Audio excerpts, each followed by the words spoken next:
Hi friends, मेरा नाम है वरुण दीक्षित और आज हम डिकोड करेंगे इंडिया के रियल एस्टेट बूम को and what's driving the demand. आज हम देखेंगे कि कैसे कोविड-19 के बाद जो इंडियन रियल एस्टेट में जबरदस्त ग्रोथ हुई है और इवन जो डिमांड है वो रुकने का नाम नहीं ले रही है। डिमांड के साथ साथ प्राइसेस भी बढ़ रहे हैं, तो कौन से ऐसे फैक्टर्स हैं जो डिमांड और प्राइस को अफेक्ट कर रहे हैं और मोस्ट इंपॉर्टेंटली ये जो प्राइसेस हैं ये कम होंगे या आगे भी बढ़ते चले जाएंगे। फ्रेंड्स, अगर इन शॉर्ट में बात करता हूं तो इंडियन रियल एस्टेट में डिमांड क्रिएट करने वाले कौन से फैक्टर्स हैं, तो नंबर 1 फैक्टर है अर्बनाइजेशन, मींस शहरीकरण। इंडिया में गांव की हालत बहुत ज़्यादा अच्छी नहीं है, यूथ के लिए बहुत अच्छा एम्प्लॉयमेंट और लाइफस्टाइल नहीं है, इसलिए उनका ओरिएंटेशन हमेशा शहरों की तरफ रहता है और हर साल लाखों की तादाद में लोग गांव से शहरों की तरफ माइग्रेट करते हैं for the better employment and lifestyle. इसकी वजह से इंडिया में आज की डेट में आधी से ज़्यादा पॉपुलेशन शहरों में रहती है and that makes India one of the most urbanised nation in the world. वैसे तो ये बहुत ही अच्छी बात है कि गाँव के यूथ को भी शहरों जैसा एम्प्लॉयमेंट, लाइफस्टाइल सब मिलना चाहिए, इक्वल ट्रीटमेंट होना चाहिए, बट इसके साथ एक कंसर्न भी है कि अगर इतने सारे लोग अचानक शहरों में आ जाएंगे तो प्रॉपर्टी का प्राइस और डिमांड तो बढ़ेगी और ये एक ऐसी डिमांड है जो कभी कम नहीं होने वाली। इसका लाइव एग्जांपल है कि इंडिया में जितने भी शहर हैं उनमें कभी भी प्रॉपर्टी का प्राइस कम नहीं होता, हमेशा बढ़ता है, एट मैक्स वर्ष से वर्ष स्टैग्नेंट हो जाता है बट कभी गिरता नहीं है। सेकेंड फैक्टर है हमारा rapid growth of middle class.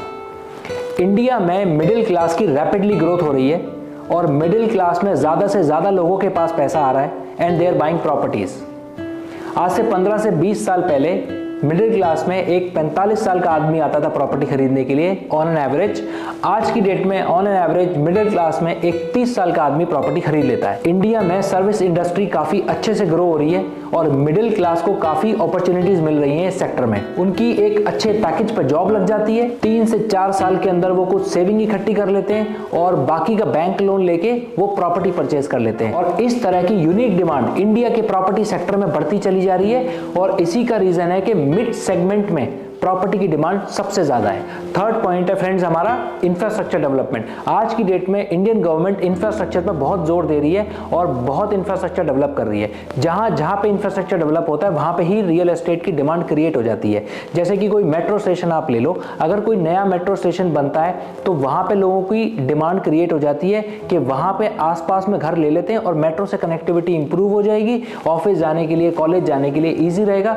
तो मेट्रो स्टेशन बनने के बाद उस एरिया की पूरी डिमांड रियल एस्टेट की क्रिएट हो जाती है, बढ़ जाती है।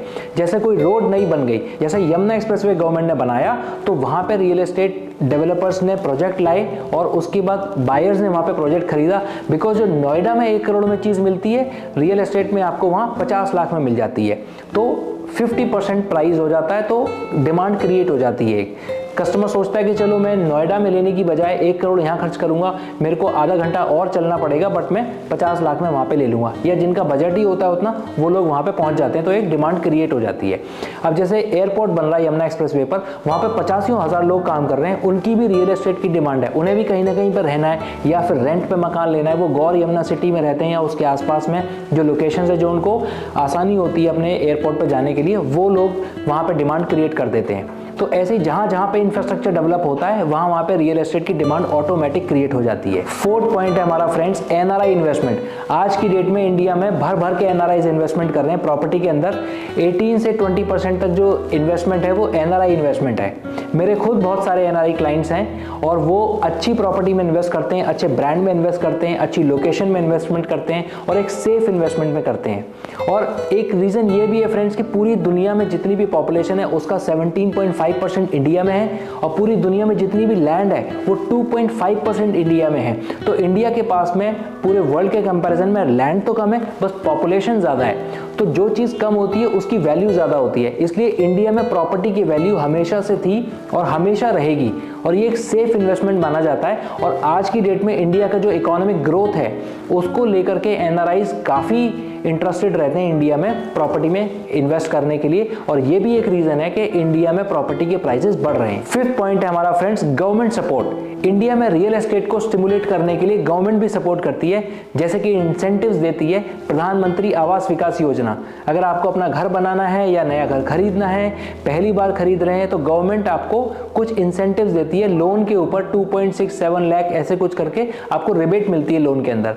और दूसरा टैक्स में भी रिबेट देती है, जो आपको होम लोन में जो आप इंटरेस्ट पे करते हैं उसके ऊपर आपको टैक्स रिबेट मिलती है। तो इस वजह से भी गवर्नमेंट सपोर्ट के थ्रू भी रियल एस्टेट में डिमांड क्रिएट होती है। Sixth and last point is potential investment. कोविड-19 के बाद इंडिया में लोगों को रियलाइज हुआ कि उन्हें बड़ी स्पेस की जरूरत है और अपग्रेडेशन बहुत हुआ है। उसके बाद जो लोग 2 BHK में रहते थे उन्होंने 3 लिया, 3 वालों ने 4 लिया, 4 वालों ने 5 लिया, या जो नया भी फ्लैट ले रहे हैं, यू वॉन्ट बिलीव कि 2 BHK तो नोएडा में खत्म ही हो गया आज की डेट में। 2 BHK नए डेवलपर्स बनाते ही नहीं है अब, क्योंकि रिक्वायरमेंट ही खत्म हो गई है। हर एक को बड़ा स्पेस चाहिए, क्योंकि कोविड-19 में लोगों को स्पेस की बहुत कमी महसूस हुई। वर्क फ्रॉम होम स्टार्ट हो गया, तो लोगों को लगा कि एक रूम तो एक्स्ट्रा ही चाहिए उनको वर्क फ्रॉम होम के लिए, जो कभी भी जरूरत पड़ सकती है। तो लोगों की डिमांड बड़ी स्पेस की ज्यादा हो गई।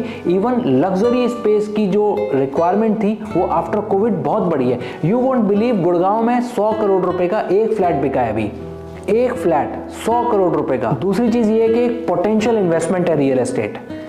अभी पिछले 1 साल में, पिछले 2 सालों में तो रियल एस्टेट में कई प्रॉपर्टीज में तो 2 गुना हो गए।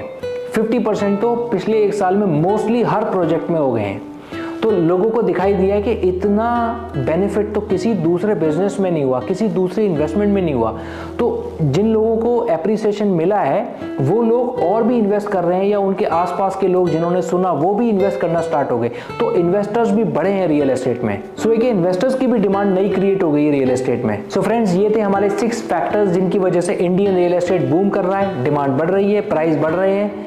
So that's it for this video, friends. How do you like this video? Please let me know in the comment box. If you have any query, you can ask me in the comment box, and please do like, share and subscribe. See you in the next video. Bye bye.